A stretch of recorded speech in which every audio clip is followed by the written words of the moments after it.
Hi there, I'm Sweetie Abochi, serving you the AM news on the AM show. Details now.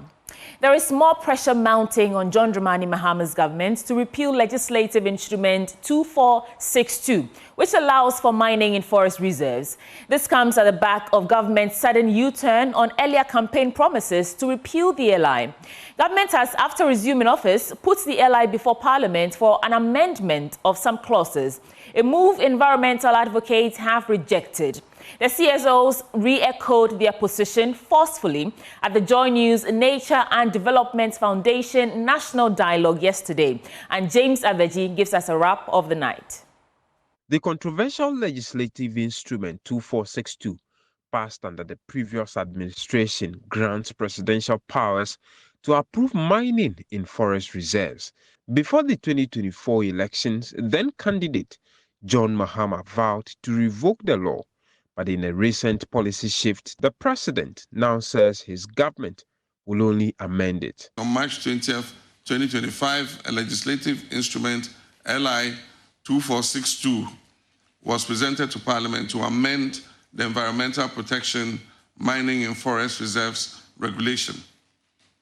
This amendment removes the president's power to grant approval for mining in forest reserves. But environmental protection advocates at the Joy News Nature and Development Foundation National Dialogue on repealing the LI 2462 are united in the call for the piece of legislation to be repealed. First is Awulasewa, National Coordinator of Eco-Conscious Citizens. We've been told that when Parliament comes back, it will be repealed.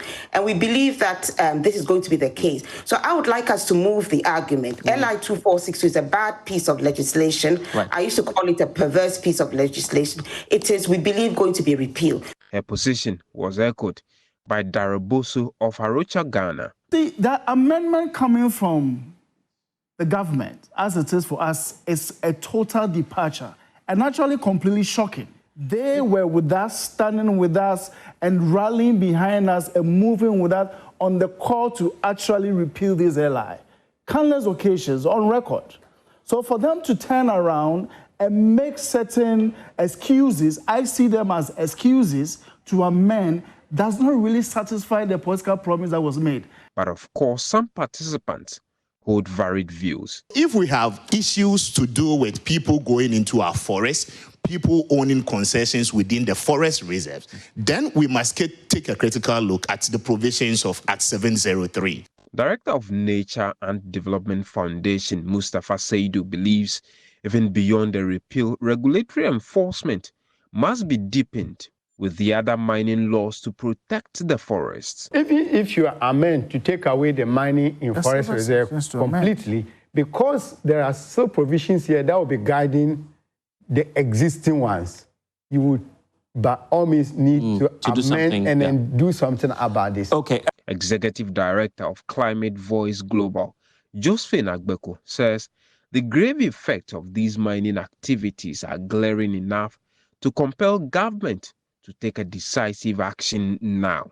The bigger implication is that we're dealing with economic losses, we're dealing with loss of lives, we're dealing with displacement. So people feeling the need to move from one place to the other with no guarantees of better livelihoods, no guarantees of jobs.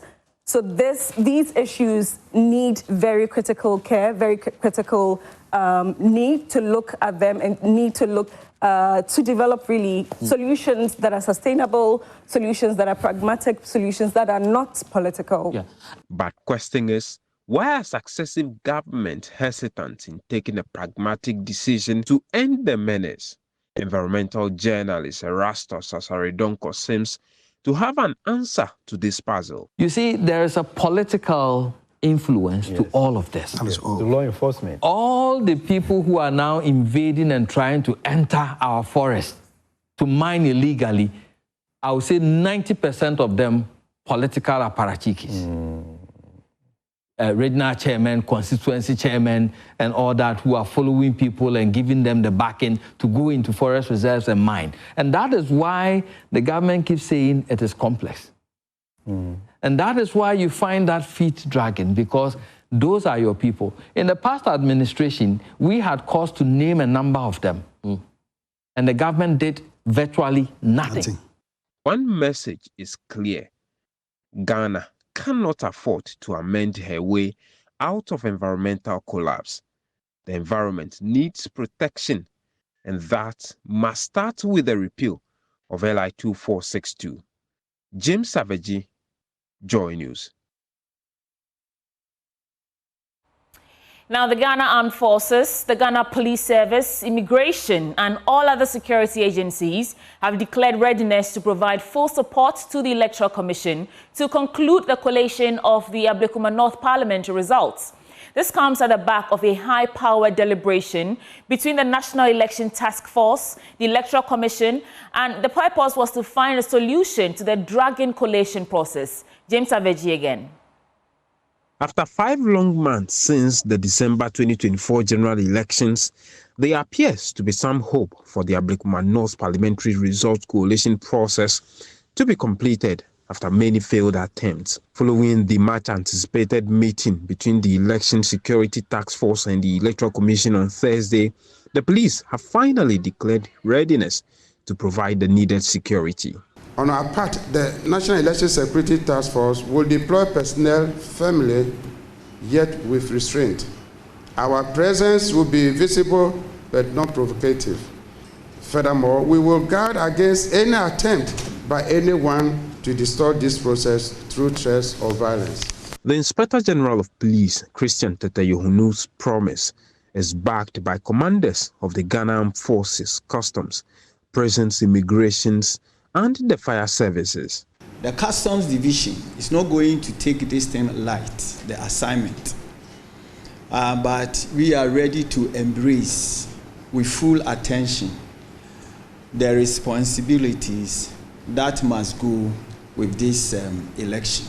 On part of the Ghana Armed Forces, we are ready and willing, and we are concentrated to support the lead institutions as they carry out this important exercise that is ahead of us. As security agencies, our job is cut and clear. Like my brother from the Customs said, no bomb is so big to determine its level of destruction, but when it explodes. So we shouldn't take this assignment lightly. The IGP has therefore charged the EC to fix a schedule for the final coalition. In this regard, I would urge the EC to provide the National Election Security Task Force with a roadmap with respect to date and place for the finalization of the collation.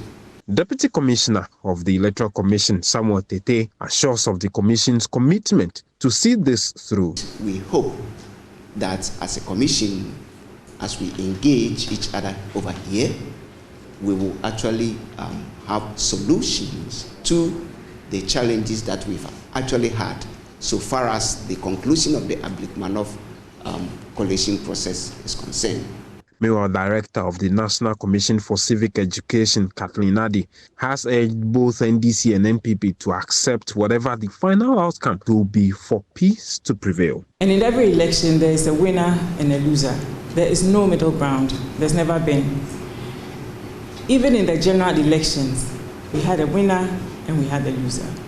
So in this election, I want to urge the people of Ghana, particularly the people of Ablekuma North, to accept the results as declared by the Electoral Commission. For politicians, I'm sure they all understand that we live to fight another day, isn't it? It's not the end of the world to lose, and it's actually not the end of the world to win as well. Stakeholders, including the political parties, await the EC to schedule a date to conclude the coalition to give Ablekuma North a member of parliament. James Savage for Joy News.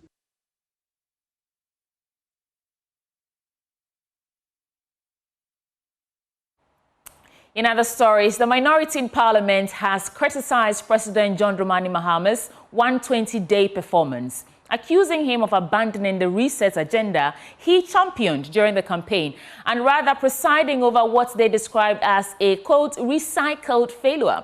Speaking at the party's headquarters yesterday, Thursday, Minority Leader Afenyo-Markin dismissed the president's recent address as a self-congratulatory message that fails to reflect the lived realities of Ghanaians. The following report has more details.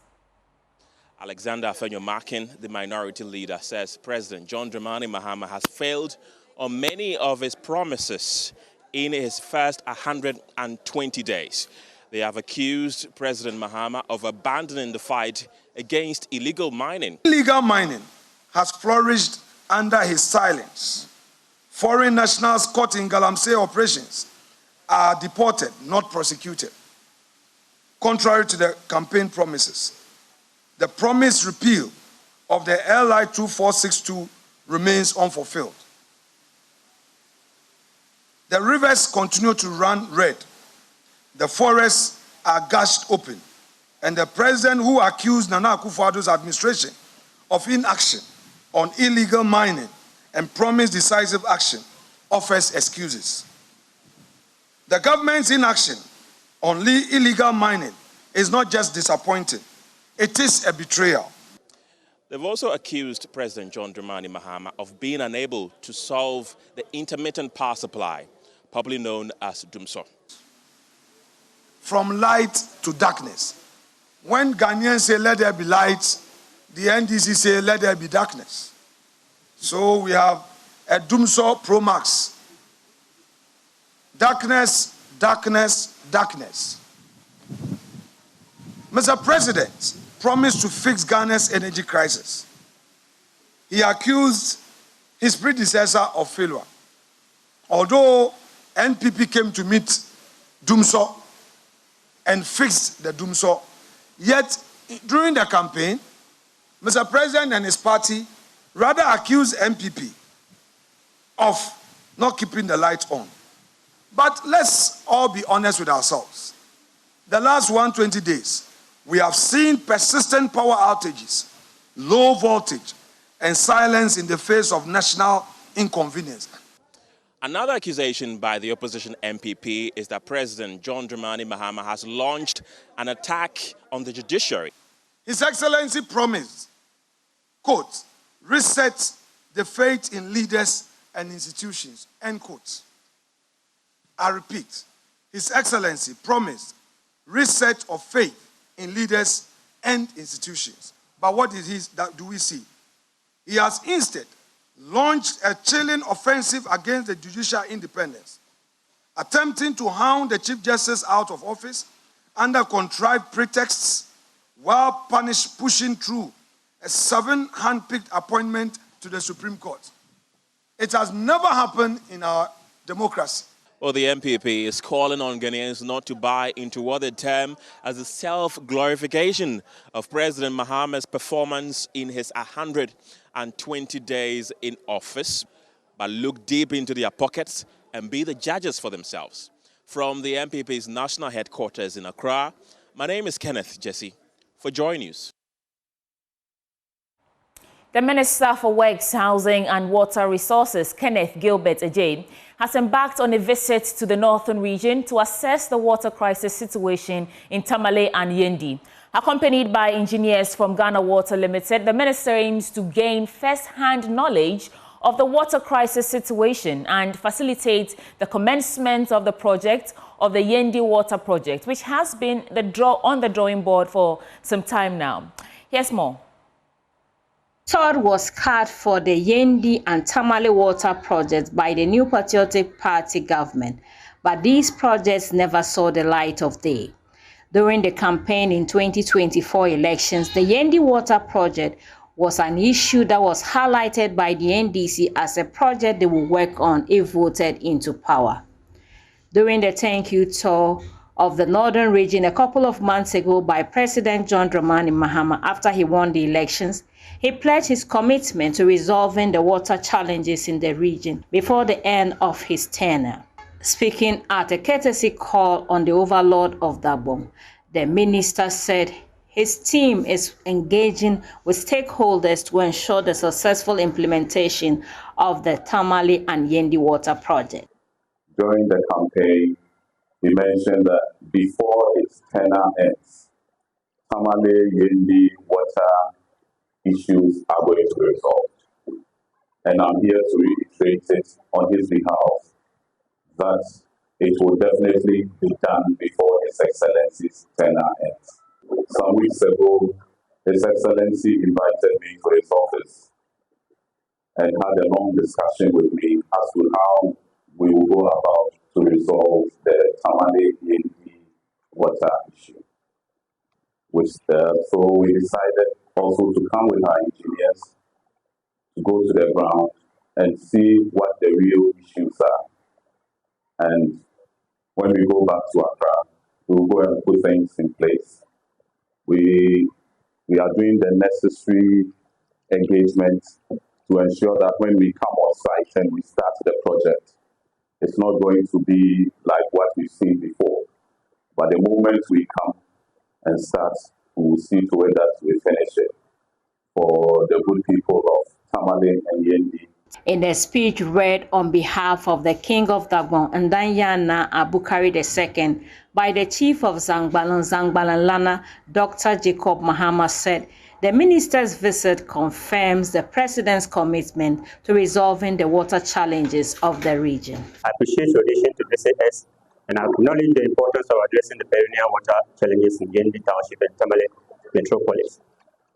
The president promised to solve the water problem before his tenure ends, and this definitely already defines your priorities.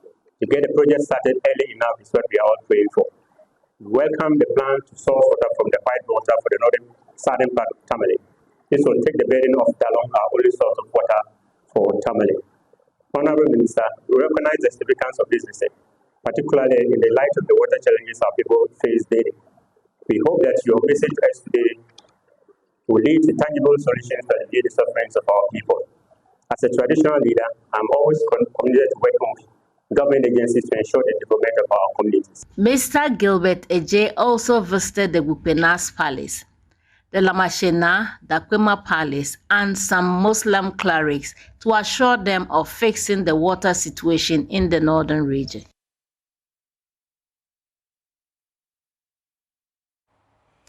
Now, in response to the growing climate crisis, the Climate and Development Knowledge Network, together with the Ministry of Climate Change and Sustainability, is equipping the next generation of climate leaders through a hands-on, community-based training program.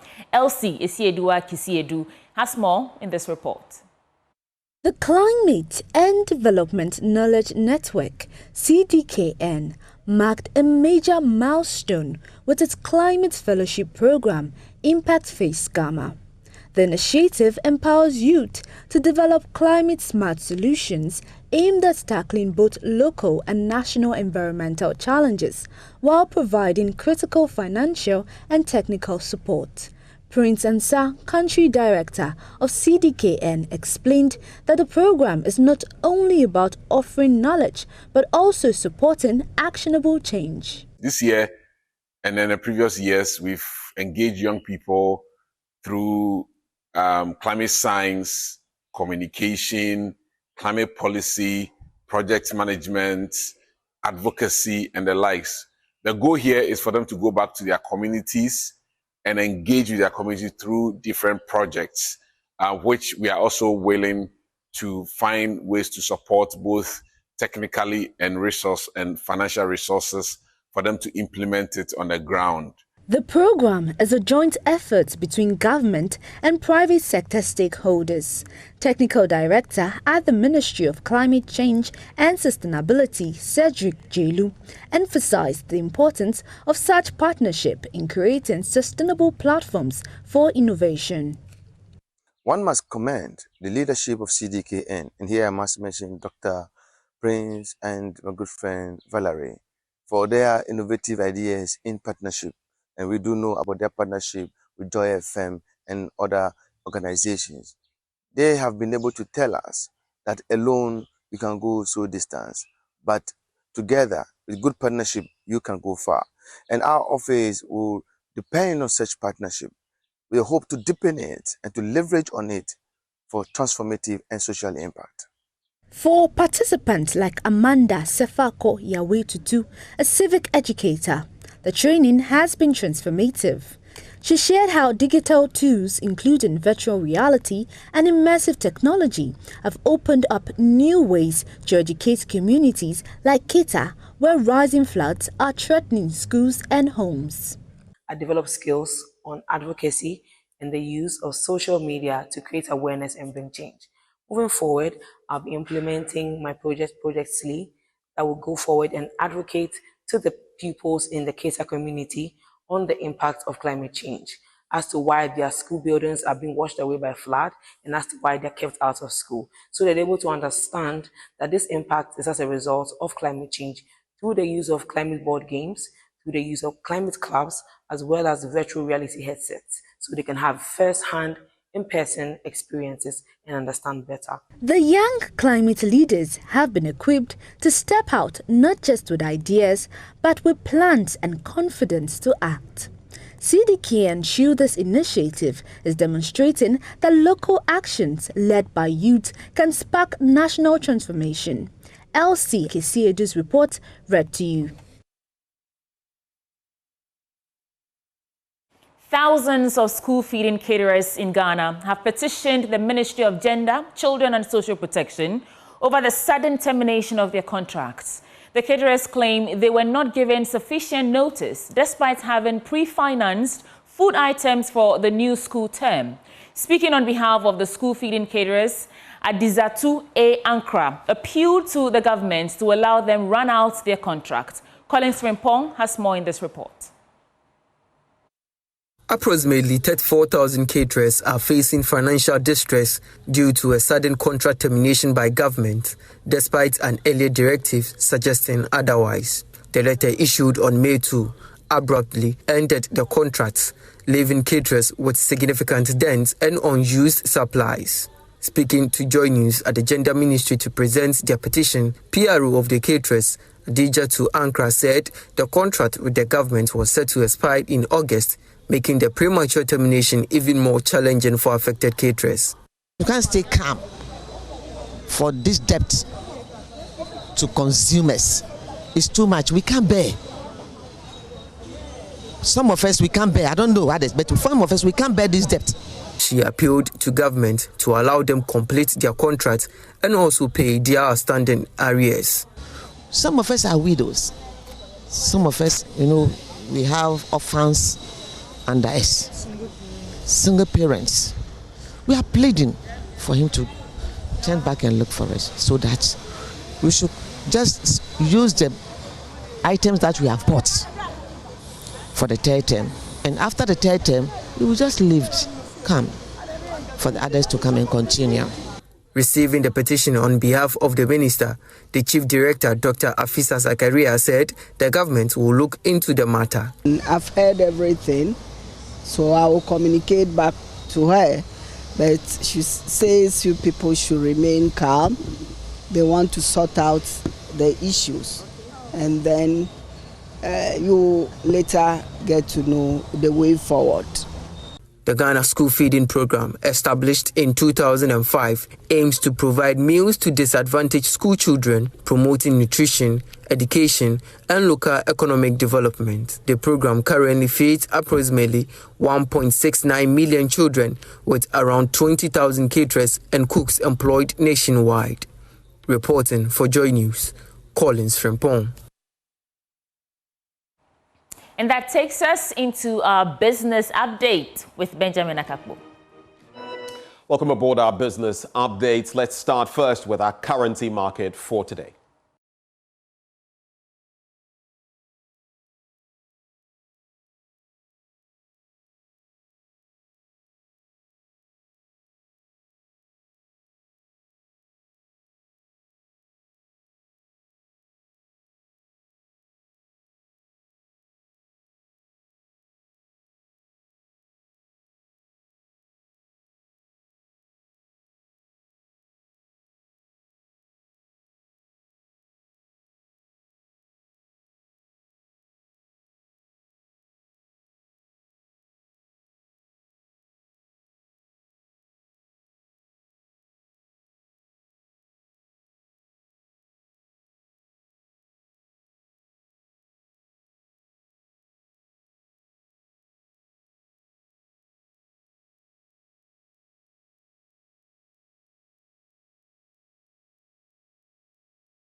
Well, let's dive into our stories now. And the Executive Director of the Institute of Statistical, Social and Economic Research, Professor Peter Quartey, is calling on government to implement policies to guide the prices of food items in the market. This comes on the back of concerns that despite the stability of the cedi and a drop in inflation rate, consumers are yet to benefit from these gains. Now, speaking to Joy Business, Professor Peter Quartey called on government to engage players and find ways of reducing the prices of items on the market. Well, I think in the market economy, you use moral suasion, you use policy to direct certain behavior. So if haulage trucks, for instance, there is some incentive that can be provided to haulage trucks and etc. Why not? Government can do that to ensure that food get moved from the rural areas to the urban areas. Some engagement with the market queens. They have associations. Some engagement with them to find out what the issues are, what the challenges are. I remember the previous Minister for Agric went to the hinterland, they brought food items to the Ministry of Agriculture. That is not a sustainable measure, but it tells you the frustration and attempts to cut out or reduce the influence of the middleman. Now, the process to review the country's current value-added tax has progressed steadily and is almost ready for implementation. The comprehensive review is expected to simplify VAT payments and boost domestic revenue mobilization. Speaking in a virtual engagement with some journalists and civil society organizations, including Imani Ghana, Acting Commissioner General of the Ghana Revenue Authority, Anthony Kwesi Sapong, disclosed that the GRA would soon implement the new system. Is expanding. The population is growing. Today, we are above 32 million. In a few years' time, we will reach 40 million and over. This implies that consumption is going to grow. And if consumption is going to grow, then VAT must necessarily also grow with it. And therefore, one of the areas that we are looking at is how we revamp our VAT to ensure that it is efficient and it is convenient for both the retailers as well as the consumers. It is for this reason that the minister in 2025 budget announced that there will be a comprehensive review of the VAT regime and administration. And as you may know, that exercise has commenced and is also coming to its almost its end.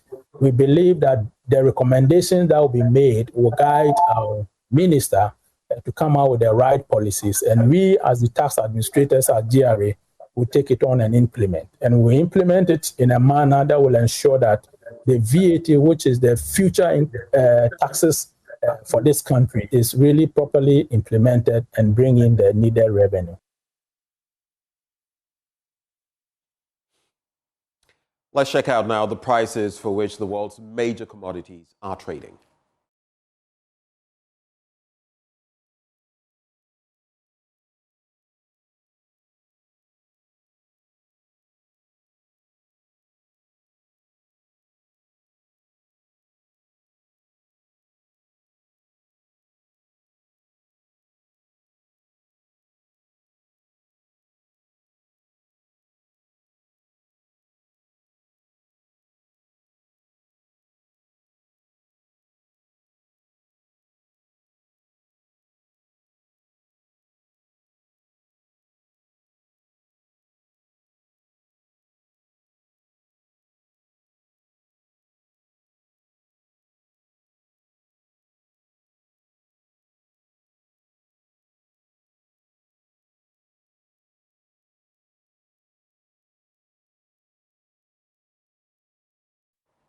Well, thank you for staying for our business updates, and I'm handing over to Sweetie Abochi, a.k.a. Christiana Ajo Sweetie Abochi.